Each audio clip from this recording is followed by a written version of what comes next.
Party பாக்ஸில் எங்களுக்கு party வைக்கிறதா சொன்னாங்க. அதனால நாங்கள் பார்ட்டி பாக்ஸ் போகலான்னு கிளம்பிட்டோம். நீங்கள் வேறு அப்படிலாம் இல்லைங்க. ஏதோ ஆஃபர் இருக்குது, ஏதோ ஒரு வேலெட்டில் வந்து மணி இருக்குதுன்னு சொன்னாங்க. அதனால நாங்கள் பார்ட்டி பாக்ஸ் போனோம். வேலெட்டில் மணினா என்னென்னா, அந்த பார்ட்டி பாக்ஸில் ஆர்டர் பண்ணினதுனால அந்த வேலெட்டில் வந்து ஏதோ ஒரு அமௌண்ட் வந்து சேர்ந்துருக்கும். அதனால் போனோம்.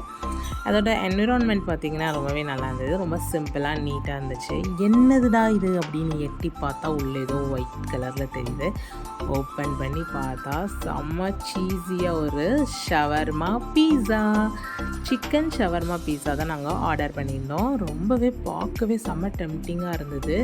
என் பொண்ணு ஊடையிலேருந்து ஒரு ஃப்ரெஞ்ச் ஃப்ரைஸை ஒரு உருவு சூப்பராக இருந்ததுங்க. கண்டிப்பாக நீங்களும் பார்ட்டி பாக்ஸில் ட்ரை பண்ணி பாருங்கள். இதுக்கு முன்னாடி நீங்கள் ட்ரை பண்ணியிருந்தீங்கனாலும் என்னோடய கமெண்ட் செக்ஷனில் சொல்லுங்கள். அது எடுக்கும் போது ரொம்ப சீஸியாக இல்லைன்னா கூட சாப்பிடும்போது ரொம்ப ரொம்ப சீஸியாக இருந்துச்சு. எப்படி இழுத்தா எப்படி எவ்வளோ சீஸ் வருது பார்த்திங்களா? சூப்பராக இருந்துச்சுங்க. பார்க்க சின்னதாக இருக்கிற மாதிரி தான் இருந்துச்சு. ஆனால் நல்ல ஸ்டஃபிங் வச்சுருந்தாங்க. நிறைய சிக்கன், நிறைய சீஸ் வச்சுருந்தாங்க. ஃப்ரெஞ்ச் ஃப்ரைஸ் கூட நிறையா வச்சுருந்தாங்க. ரொம்ப சூப்பராக இருந்துச்சு. நீங்கள் எந்த ஹோட்டலுக்கு போனாலும் சரிங்க, நீங்கள் எப்படி சாப்பிட்றீங்கிறதுலாம் மேட்ரே கிடையாது. ஆனால் சாப்பிட்டு முடித்ததுக்கப்புறம் அந்த டேபிளை எந்த அளவுக்கு ஒரு நீட்டாக வச்சுட்டு வரீங்கிறது ரொம்ப ரொம்ப இம்பார்ட்டண்ட்.